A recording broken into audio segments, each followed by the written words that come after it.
It's 11:59 at Radio Free America, and this is Uncle Sam with music and the truth until dawn. Right now, I got a few words for some of our brothers and sisters in the occupied zone. The chair is against the wall. The chair is against the wall. John has a long mustache. John has a long mustache. It's 12 o'clock, Americans, another day closer to victory. And for all of you out there on and behind the lines, this is your song. Hey, everybody, and welcome to the Daily Gun Show. We come to you live every day on YouTube. It's simulcasted over on gunchannels.com, where we watch the comments for everyone watching the live show. One of the reasons actually the show was started was for its interactivity with the live audience. We appreciate everybody that's watching now and watching us later. We also appreciate the feedback and everyone sub to all the channels, all the chat hosts and the content creators. They all put in a lot of effort, so make sure you go check them out, support them, and check out Gun Channels. It is Monday, a beautiful Labor Day, and we have a couple of hosts with us here today. We have Tony joining us from Illinois. Howdy, people. No, this is not an early watch flashback. I'm on the Daily Gun Show. And we have special G-Webs with us today. Not just the normal one, but thanks for the... Well, by special, I mean that the loophole tour has begun.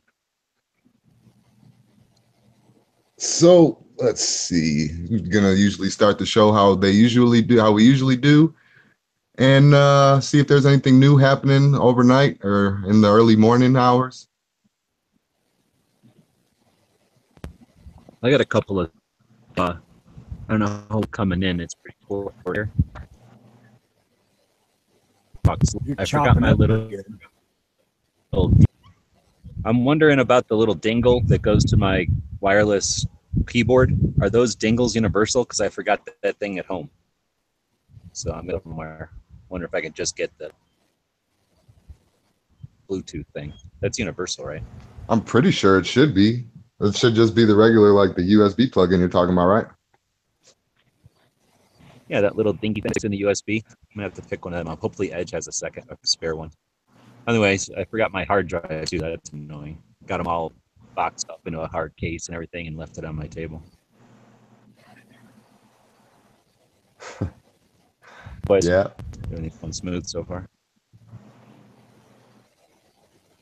Cool. And so aside from that small little thing, everything is working out well so far? Yeah, it turns out my insurance was one day away from being canceled because they didn't tell me. I didn't realize I was supposed to pay the bill. So got that figured out. So yeah, should be good to go. Wow, cool. That is cool.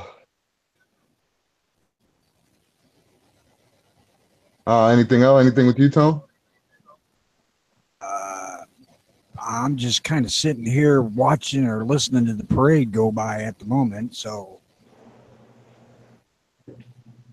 this is my little town's one holiday we do up, and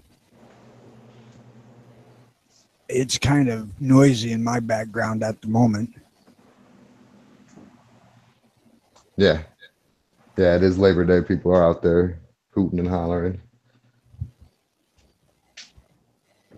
So I guess with that, we could jump into the first segment of the show. Let's see here. How to use social media. Best way to develop a plan to use social media for marketing.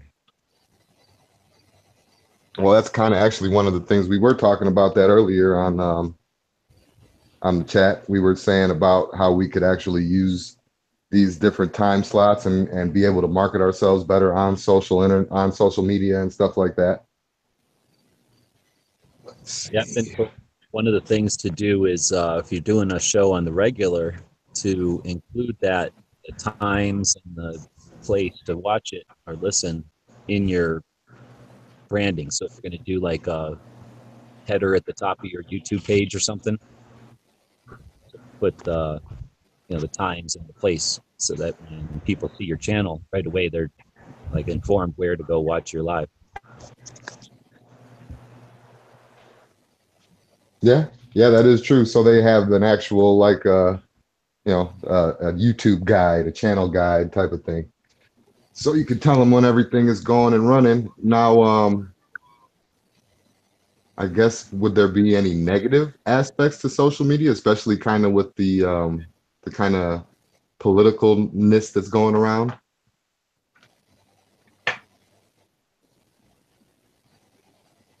I guess I'll go ahead. I avoid posting anything gun on my Facebook page, with the exception of the fact that I'm an ardent 2A supporter. But I've never posted pictures of guns or anything like that on my Facebook. As far as marketing for the show, man, that's way out of my wheelhouse. Yeah, I hear you. But I mean, I guess marketing is marketing either way, I guess. So if you're marketing for a show or marketing yourself or marketing your own channel. Or a campaign for an issue or an event, something like that. You know, marketing is a skill that's worth having, especially when the internet allows each of us to participate with very little cost. It really just takes some knowledge, and there's established ways to do that. So it's really just putting in some effort. We're talking about a plan, though. I think a plan should include stuff that you're comfortable with and that you enjoy. So obviously there's a lot of choices. A lot of us enjoy the YouTube or the Instagram or the Facebook or gun channels, of course. Goes into the strategy is easy. But some of the stuff that's maybe necessary but not your, forte might be something that the plan is good for. Like, for example, Twitter is something I ignore for the most part, but because it's easy to let an Instagram post get posted to Twitter automatically, I guess you could say that's my plan, is to include Twitter via my other platforms. So it's occasionally I'll subscribe to somebody on Patreon, and when you do that, it'll say, do you want to share this? So I'll let that go out as a tweet, and I'll let that go out on Facebook, so that I guess you could say the plan would be to include those platforms even if you're not interacting with them every single day. Yeah, right. And actually that's kind of a smart thing too, because the whole goal would be in marketing, I guess, would be to have more eyes on you. And the more you share, the more your name gets out there, the more your channel name or whatever, however anyone's going to do it, it would just be more eyes on your stuff. Yeah, back in the day, marketing would be getting pens or T-shirts or some kind of stuff that you would hand out at an event or send out to people with their order, in the hopes that they would use that pen or wear that T-shirt and help get the word out about your product or your campaign or your projects or your channel. So yeah. Now we're not limited to just those. I mean, those still apply, but now we have the internet. So like you say, we can, if you think about it and you have a plan. Now, part of that might be just including a link in your YouTube video. Let's say you go to your section of YouTube where you can set the defaults of what each of your videos is going to have in the description. I forget what they call that, but you can like set up so that every time you open a video, a bunch of boilerplate will already be there. And if you include your Twitter address and your Gun Channel's address and your Instagram address, then every time you make a video, you're letting people know about those or your place on those platforms. So if they're all about Twitter and you don't use Twitter that often, but they happen to see one of your videos and then see that you have a Twitter account, then that's another hit on your Twitter account, perhaps. So I think that's part of it.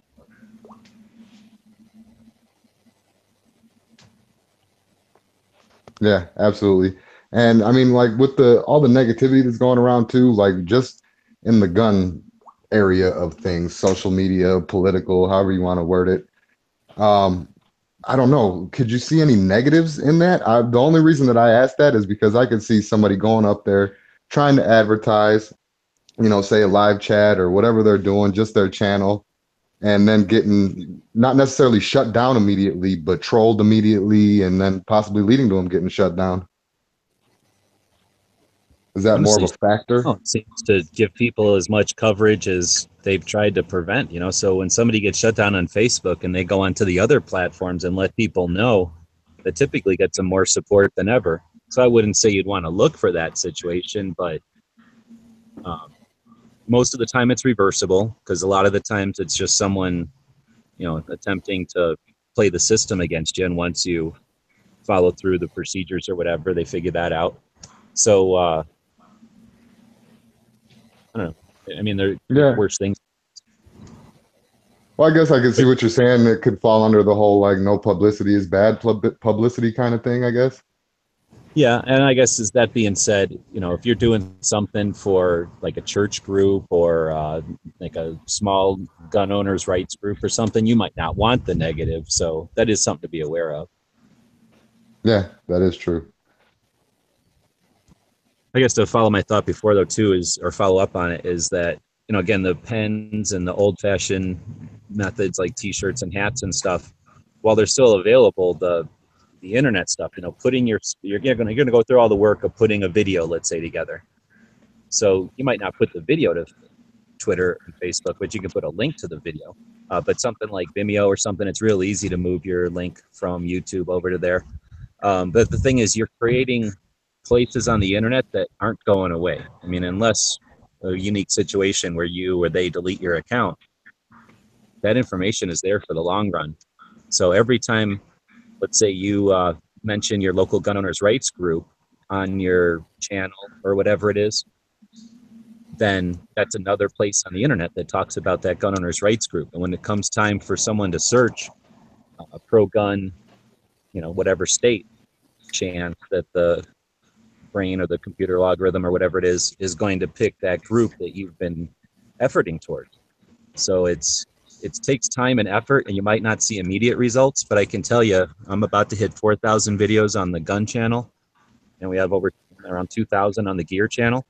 Those videos, while they don't bring in money necessarily, they are established links. So, I've been doing, mentioning the Arizona Citizens Defense League, for example. I'm pretty happy that I've got links up there over the last 7 years that link back to the Defense League website. Again, while it might not immediately bring instant results to you, you're doing good work out there, and it can be appreciated years later. If I posted something in 2009 and that group didn't know me from Adam, and here it is 2017, then somebody figures out that a link has been up for the last 8 years about that group, and then helping the internet, keep that group valid, that could be appreciated. So even if you don't get recognition for it, you're doing good work by creating content. So I think the plan and the concept of getting as much reach as you can for your efforts is worth it, even if you're not trying to grow your channel. If you just want to get the most results from your effort, then consider some of these things. Like I say, you can use like some of these third-party softwares. If the automatically post to Twitter, it'll automatically post to Facebook, but like YouTube won't automatically. You can force it to, you can tell it to, but it won't automatically. But you can use a third-party system. There's one called IFTTT. So if then this, and it's basically a tool to make this possible. So if you go in there, you create the account, you attach it to your social media accounts, and then you set up they call them recipes. You set up a recipe that every time you post a YouTube video, you could tell it, if I post a YouTube video with this in the name or this in the description, or just any YouTube video, lots of different ways to filter it. But if I create a YouTube video, then post it to my Twitter account and post it to my Facebook. So now if you're busy and you're doing your stuff like I am now on the road, you can have that third-party app or third-party website watching. Every time you post a Facebook video, it'll automatically distribute it out to those other platforms to get more effort out of your time, or more use out of your effort. Well, yeah, exactly. Because the one thing you did just spread out to a bunch of different places. So yeah, absolutely. I had never thought about that.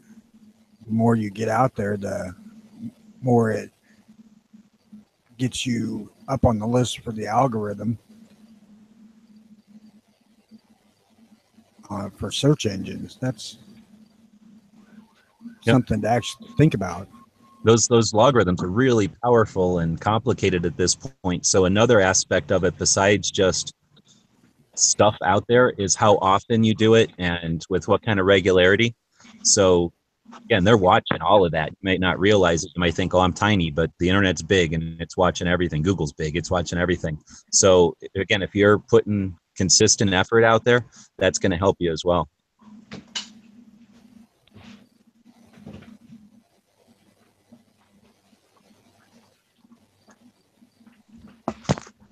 Yep, I would say the same exact thing before when everybody was doing the whole adpocalypse thing. I thought, oh yeah, my channel's too small. Nobody will mess with it, whatever. Lo and behold, it got Now, demonetized too.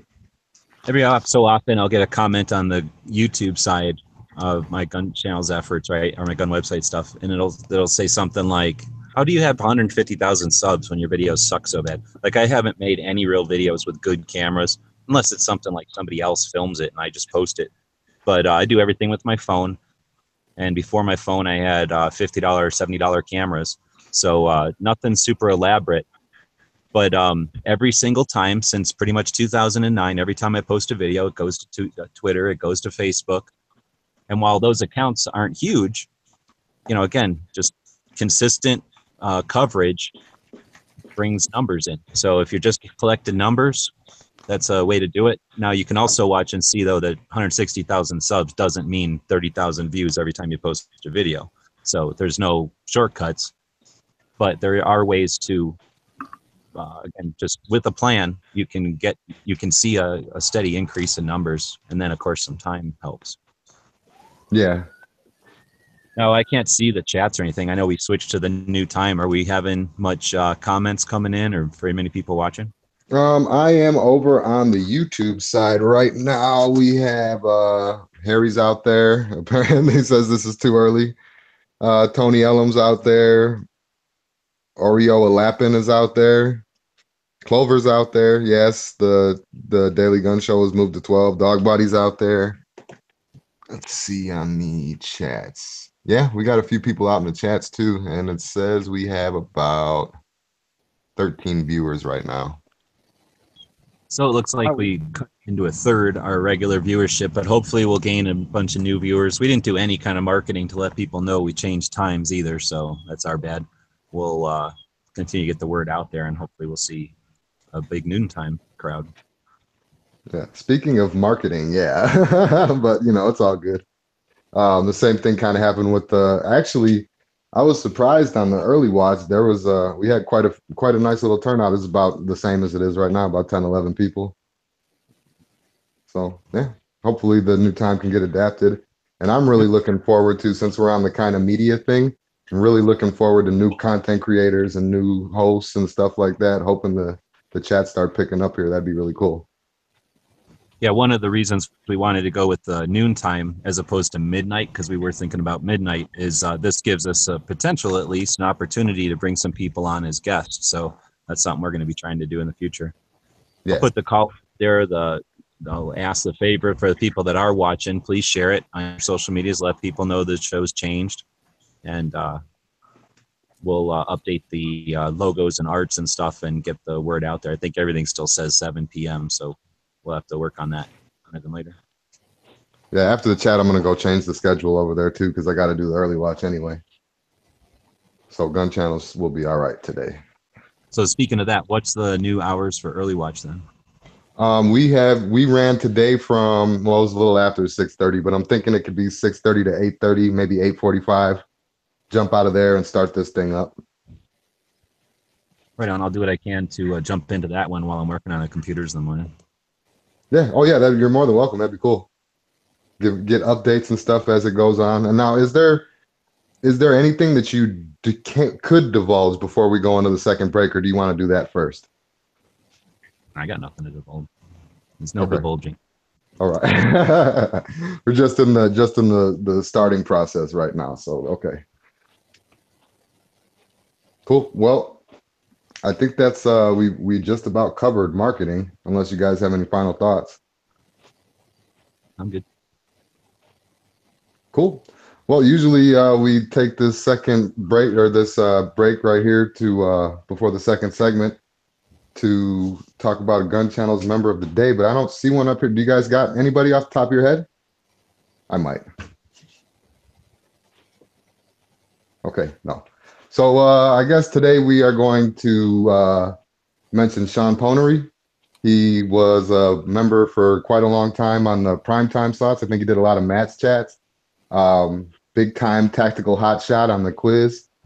Same thing on the early watch. There's a lot of participation in the text chat.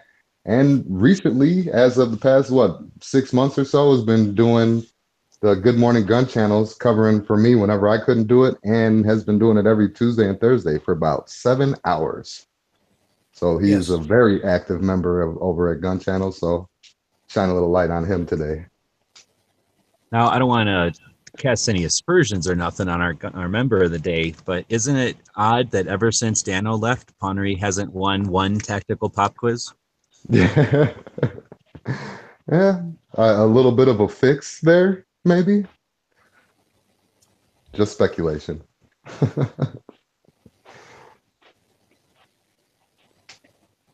Well, he may be dealing with flooding situations since he's in Houston. His mind might be otherwise occupied other than his Oracle duties.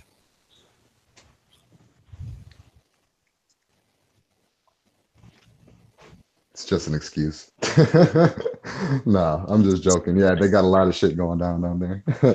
To mention Houston, I guess I needed to make a video, but there's no way to do it while I'm driving. There's a place in Arizona, a place in Tucson that rescues Dobermans, and my dog ran away one day, and some lady found him and then took him to this rescue place, and then I grabbed him. They put him up on Facebook and everything, so I was able to find him, and I really appreciated that. So I've been following him on Instagram and try to let people know about their dogs that they have for adoption, or like if they'll get a stray or something from the vet, but the pound that's got, usually when they're going to get put down, they've got all kinds of problems. So rescue, so save them and nurse them back and then find a foster home for them. So they're doing good work and everything for Doberman specifically. And in Houston, obviously, there's all kinds of issues with pets being disassociated with their humans and whatnot. So the shelters there are trying to shuffle. So they've got established dogs that they've already been, sheltering or helping. And now they have a bunch of displaced animals. So they need to do like a Tetris, like they need to shift animals. So the Arizona rescue in Tucson is willing to accept 6 of the dogs from Houston that they've already had, so that Houston can incorporate the new dogs that are stray. They don't want to move the dogs that are stray from Houston so they can reunite them with their owners when everything's settled down. But they need to move other dogs so they have room. And the problem is they don't have any vehicles in Houston. Everything's being used for emergencies, of course. So I let them know that I happen to be driving in a van to Texas and that I could alter my plans if necessary. So I guess there's always a chance that there is a chance that I will be altering the plans. They haven't contacted me yet, but I only told them in the middle of the night last night when I noticed their post. But anyway, so that's an issue. There's a lot of dogs being displaced over there, and I never thought about it that way. But the shelters that were already probably full, most shelters are not sitting around empty.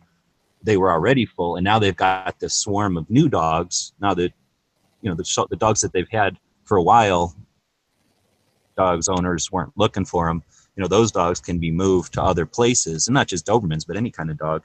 So obviously there's lots of people and stuff that's important, but those critters can be important too. And for a family that's dealing with it, to get their dog back would be a big thing. So consider that when you're using your money, which is your power, to help out the people out there.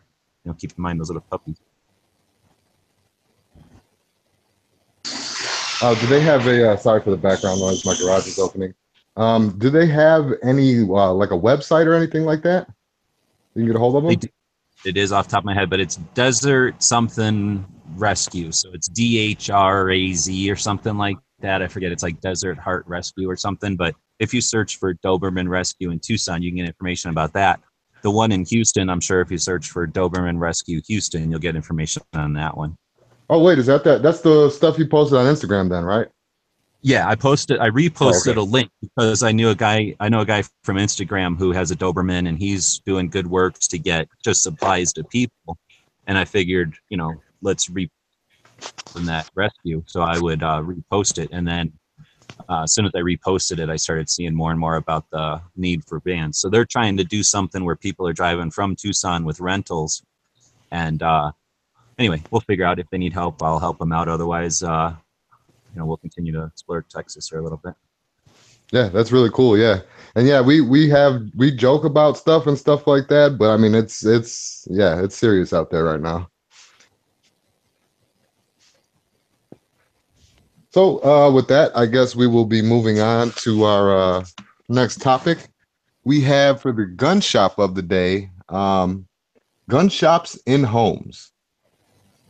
So I've actually had the privilege of being and seeing a couple of these where it's actually like a living area that they have displays set up and you could buy guns and it's an FFL. And they're actually pretty cool. And I found some of them are a little more expensive, but most of them that I've been to anyway, you'll find good deals. So I actually really think it's cool that people are doing that. That used to be kind of a common thing around here too, but I think it's going away because the people that were doing it are just dying. I know I've been in at least 3 of them here, and I loved them. I mean, selection is not the best, but it's neat because every time I've ever been in one, I was the only person in there. So, you got to have a uninterrupted conversation with a true gun guy. And 2 of the 3 guys that I dealt with were really, really cool. And the other one was probably too much like me for me to get along with. Yeah, that could be a problem. But man, if there's any in your area, seek them out and check it out because it's just kind of neat to see.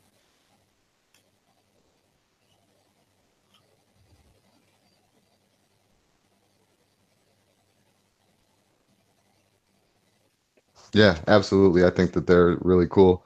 Now, in this current market, now, and I understand some people will say that it's not that bad, and some people will say that it's horrible, the worst. But I have been to a few gun shops and noticed that the flow of people is sometimes zero, sometimes slim.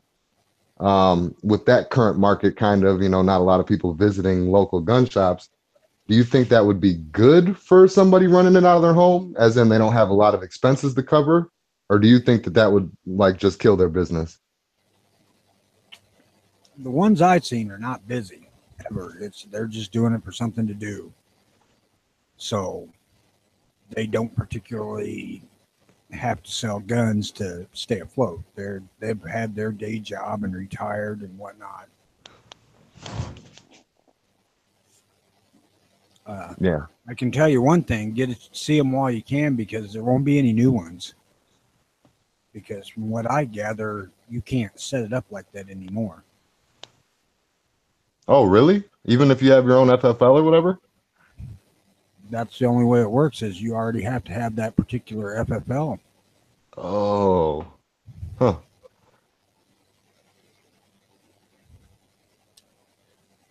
Well, that's sad because I don't know. I think that that's a really cool thing. I enjoy it anyway because, like I said, I don't know. I guess it's like seeing a baby in a suit or something like that, or like monkey in people clothes. I don't know. It's like it's not a it's a house, but it's a gun shop. I always thought that that was like a cool concept. The ones that I've seen, there would have been less than 20 guns as far as their inventory goes. There's hardly any. But sometimes there's some weird, obscure stuff that you can find at those. And if they've been sitting on this stuff for years and years and years because nobody comes in, you can get deals. Possibly. Yeah, Moon Yeah. saying no new home FFLs. Yeah, I had read that. So the ones that are here, are all there's going to be. There won't be none after these guys die off. That really stinks. That's I don't know. You're saying that there's been something that says there's no new home FFLs? Yeah, When was that? I'm pretty sure it's in the. If you read the requirements for getting an FFL, it says it right in there. You can't have a gun shop in your home. Well, in your home, yes, but you can have one in your home if your home is zoned residential, is zoned commercial. So I live in a place where my home can be zoned or commercial or residential, and as long as you can get a business license, that's the main thing. Is usually as long as you can get a business license. But they may have changed something. I know Obama was the definition of an FFL. They want it both ways. They want to say you can't do business as a gun as a licensed gun dealer unless you do X amount of business every year. Like you have to be in the business. You can't just be playing with it. You can't just use it as a way to get firearms at wholesale prices. You have to be in the business. But then Obama's both, two-face was guns unless you're an FFL. Otherwise, how do we know if you're in the business of it? So it's like catch-22. You can't, but you can't do either way. So it's possible that they changed something there, but I'm not aware of no new ones. That would definitely be a... Moon saying it came out in 2016, and you can do we'll it definitely... if you got a commercial storefront.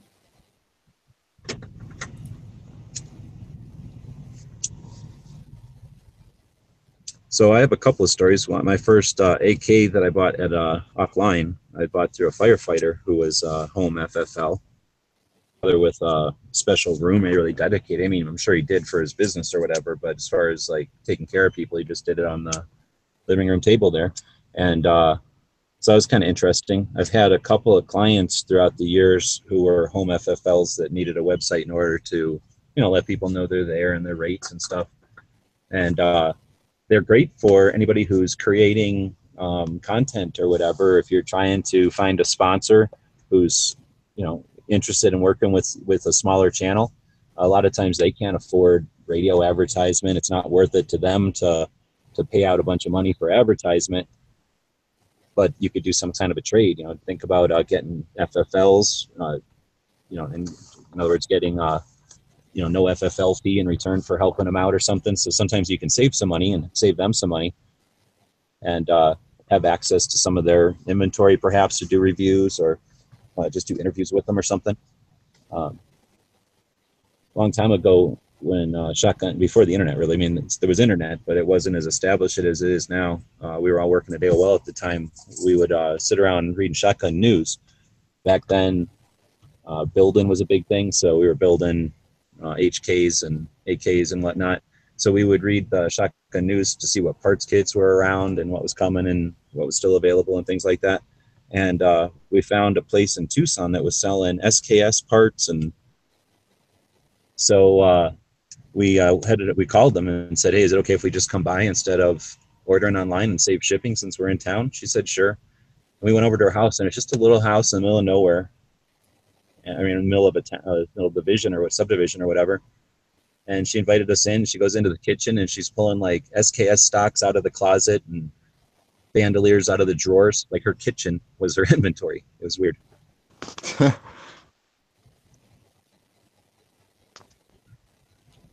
Her display case was the kitchen counter and stuff. That's kind of cool though.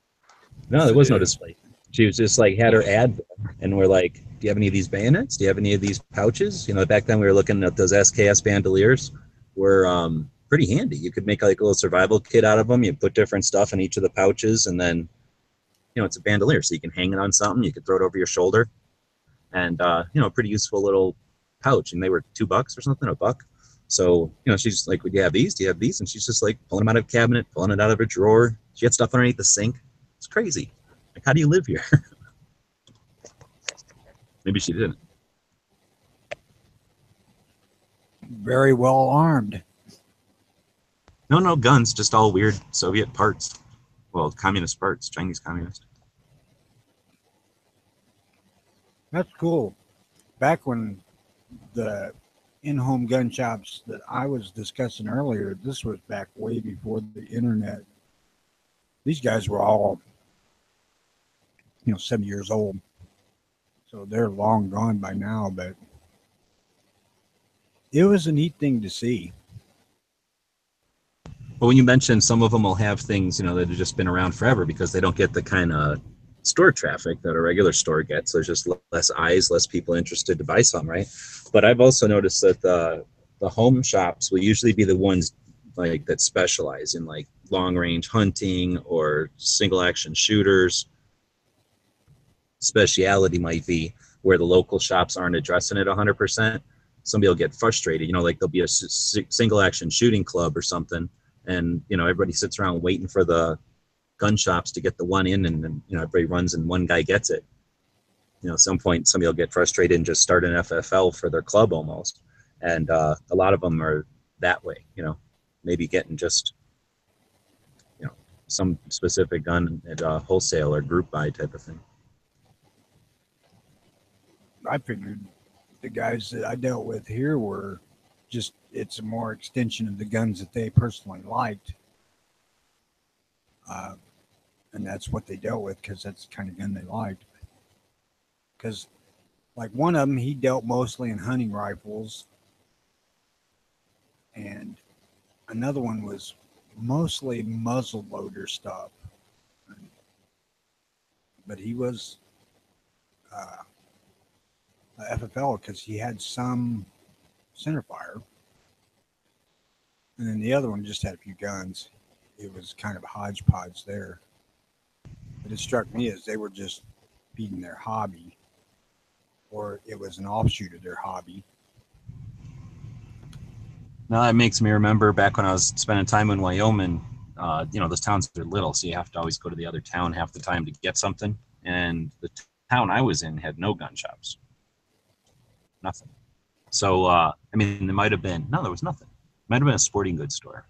I don't think so. So anyway, you'd have to go over to the next town, and there was just two shops there, and the one was in a guy's house. And I think that was more of, he's working his way into the business or something. Like you have to start somewhere, and instead of going in crazy and getting a, business or location and paying rent and all that, just started it in his home.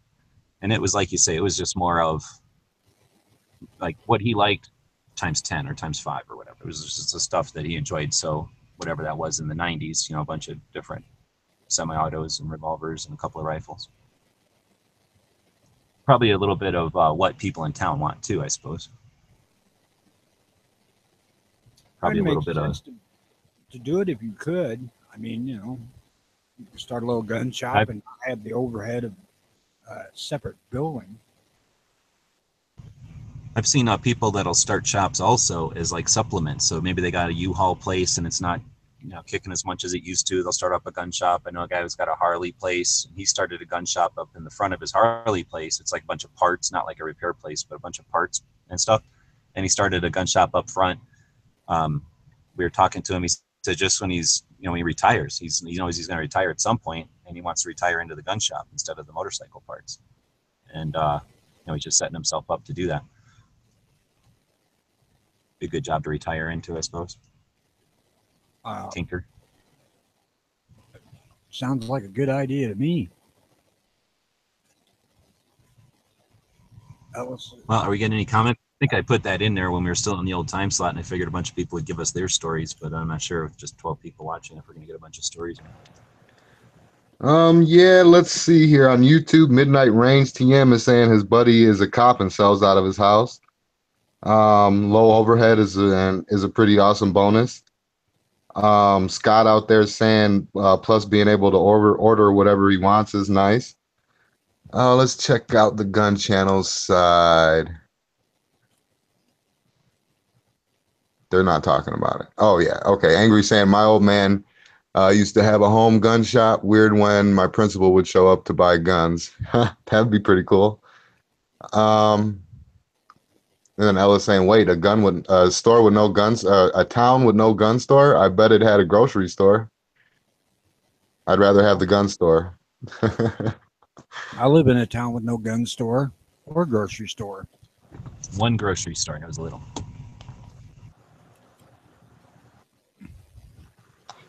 Got five Oh, fucking taverns and 2 gas stations though.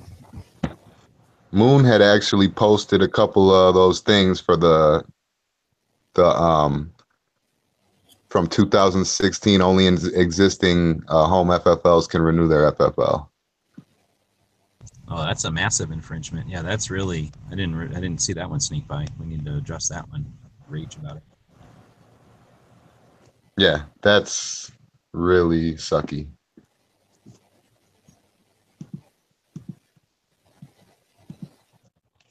So let's see here. So that was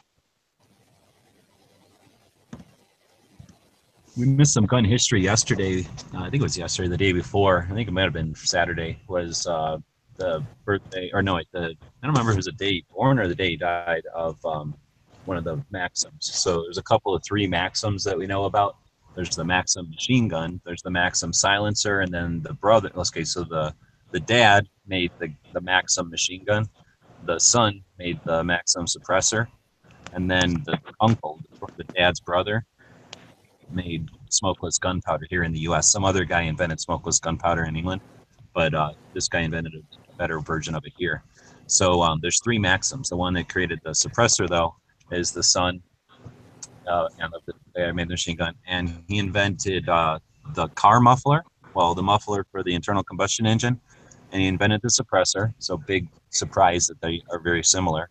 And then he also invented the AARL, the ham radio league. So basically, he was involved with the beginnings of a lot of industry.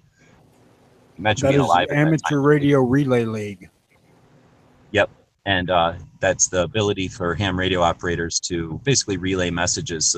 Working together, they can get messages across a long distance without a need of a massive radio. And he was involved with more than just that. But then also, I think something with movies, like some cinegraphs, like some early camera motion picture thing. So again, a guy who was saw his dad create the machine gun, which is insane, and then his uncle invent smokeless powder. His uncle blew his left hand off, I think, and then at the time when things like that were being created, he was minded like that. What do you call it? Practical minded. He was just kicking out invention. So piece of history. We missed it the other day because of the weekend. I believe that the dad's name was Hiram. I don't know about the kids or uncle. I think that it's super confusing. It's like Hiram and Percy and Hiram something else, I think is how it goes. But it's a super innovative family, though. yeah.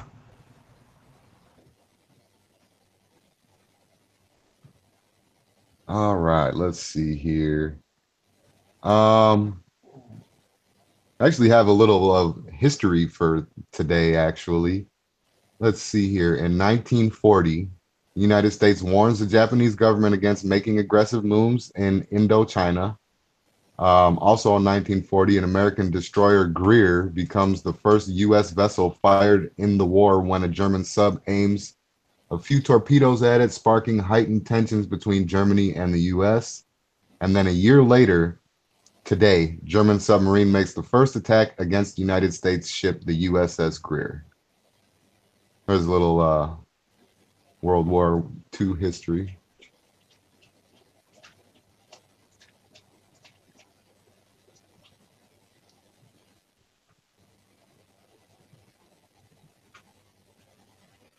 The Germans actually sank a whole bunch of U.S. commercial shipping before we got into the war. Lots of it. Yeah, my grandpa was a merchant marine, so I don't know if that was even a service so much as he would just be had a grand and be on a boat that had stuff on it. So I guess if the Germans came up, they'd shoot at them.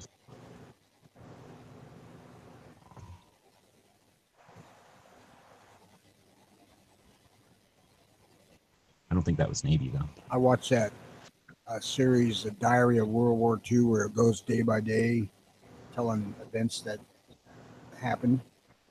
Man, they did a lot of sinking of ships before we got involved in the war.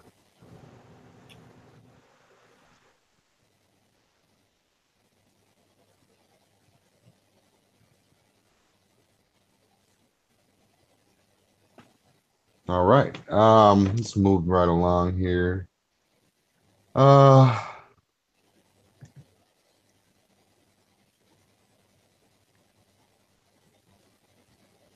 gun movie of the day. Oh, go ahead. I put the foil up here because the sun was bugging me. It got like 1,000,000 degrees cooler. I guess this stuff works.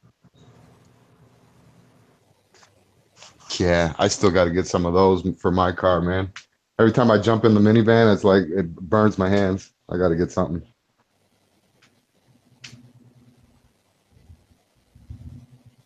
All right, so I was going to move on to the movie of the day. Let me get over here. La Palooza. I have not seen. That's a concert. I was going to say, that's a music festival. Well, it's here under gun movie of the day. That's weird. Anybody watching? Tell us a movie. How about that? How about the Assassin's Bodyguard? Anybody seen that one yet? Actually, I did. It's pretty good. I liked it. Yeah, it's okay. I don't like that guy, but he's the same all the time. But he's all right. Him paired up with Samuel. I've always liked Samuel L. Jackson. I don't know. Him yelling and all that stuff. That was always kind of funny to me. Yeah, I thought we did pretty good. I like that combo. Yeah, but yeah, that the Ryan Gosling or whatever the dude's name is, whatever. He's he played like the same character he did in Deadpool that he played in that movie. Yeah, he's like the exact same guy all the time. But yeah, but I mean, it worked. It was funny. It was entertaining. So they had some cool little gunplay in there. So it was definitely worth a watch. If you could stream it, I would. But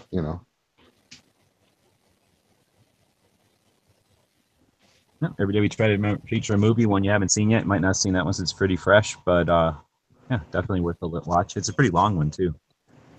Yeah, but it Silverado. Angry saying probably Appaloosa, not Lollapalooza. Yeah, that probably makes more sense. That does make more sense. Which was a good movie, actually. It looks like someone put an L in front of it on accident. Yeah, that might be the case. So maybe we'll do that one tomorrow. All right. We don't have. I know this isn't a surprise, and we'll probably work this out a little bit better because it was kind of Dano's thing. But we don't have a quiz. But I might have some Guess That Guns waiting in the bowels of YouTube or gun channels somewhere.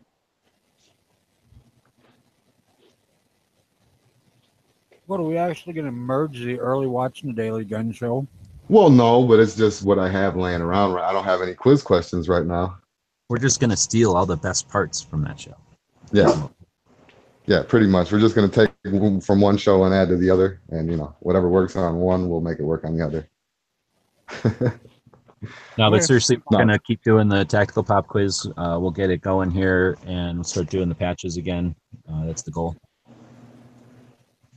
Yeah, absolutely. So I guess just to fill the time for today, since I don't have anything right in front of me, let's do a Guess That Gun trivia. Just for the heck of it. Let me send, I don't know if both of you guys can read the internal chat over here. I can after a second. Oh, okay. All right, cool. Well, Tony, if you would be so kind as to check one of the sides and let me know which one you're watching so I can watch the other. I'm on gun channels. Sounds good. All right, so everybody, crack your knuckles, get out your keyboards, and get ready for a little guess that gun.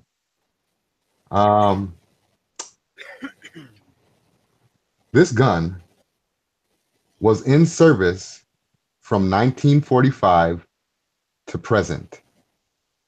Was in service 1945 to present. Was involved in Vietnam War, the Cambodian Civil War, Indonesian invasion of East Timor, and many other wars, but those are just a few that I'm giving away.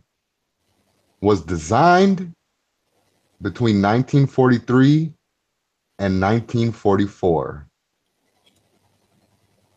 So was in service 1945 to present, designed in 1943 to 1944, and made appearances, among other wars, in Vietnam, the Cambodian Civil War, and the Indonesian invasion of East Timor.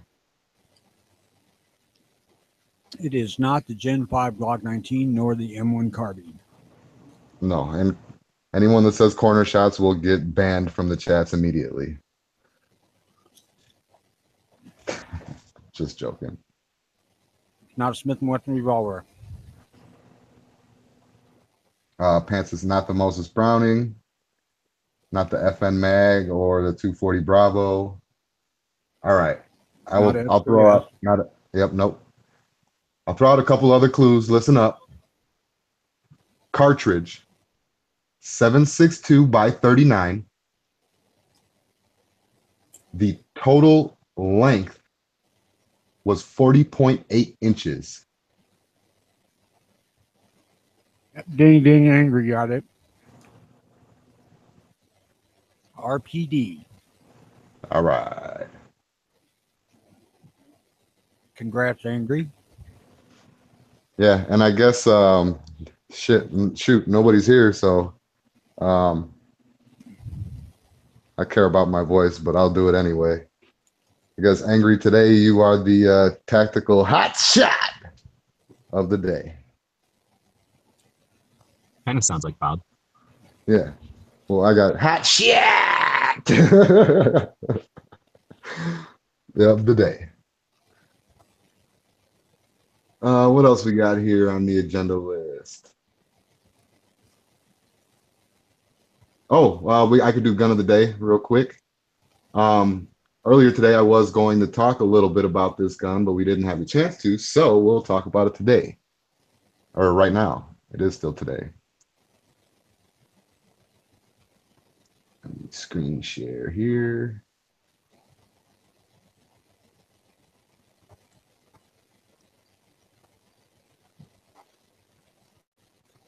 All right, today's gun of the day is a little unorthodox, but you know, they are doing the Gatling gun. It is one of the best known early rapid fire spring loaded hand cranked weapons and forerunner of the modern machine gun. Invented by Richard Gatling, is known for its use by the Union forces during the American Civil War in the 1860s. Should get some images up here real quick.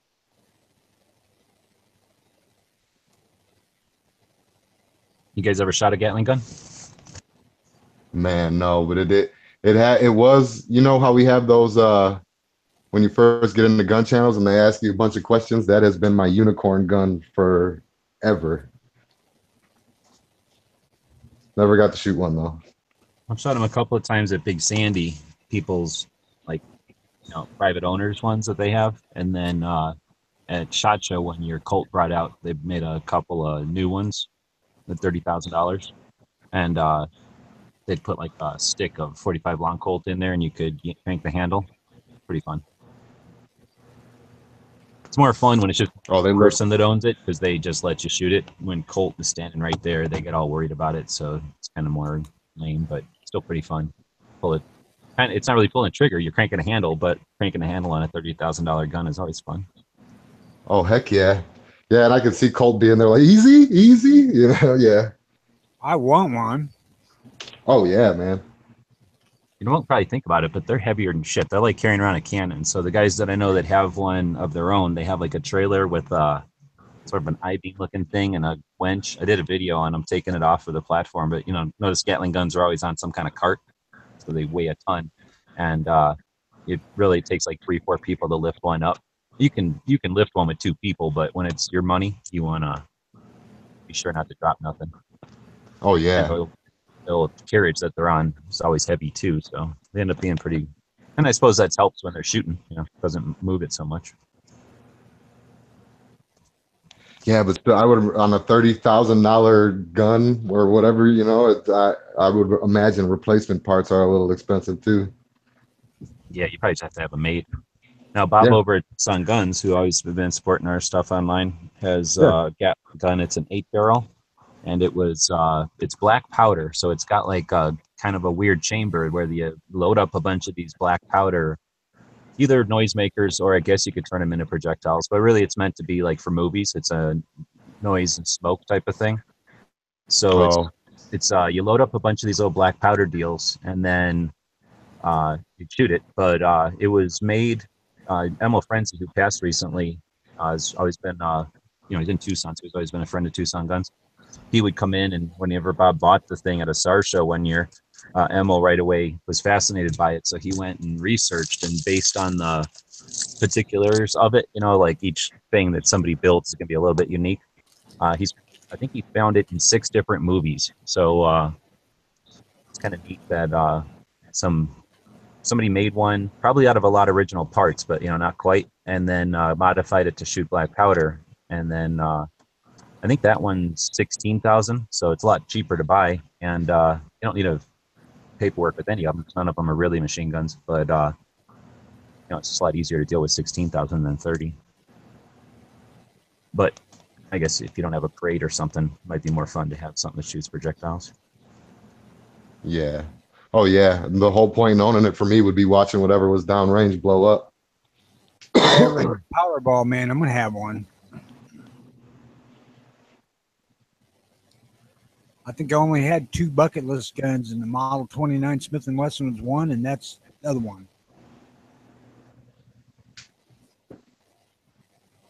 Well, we about done then? That's looking like it's about it. Yeah.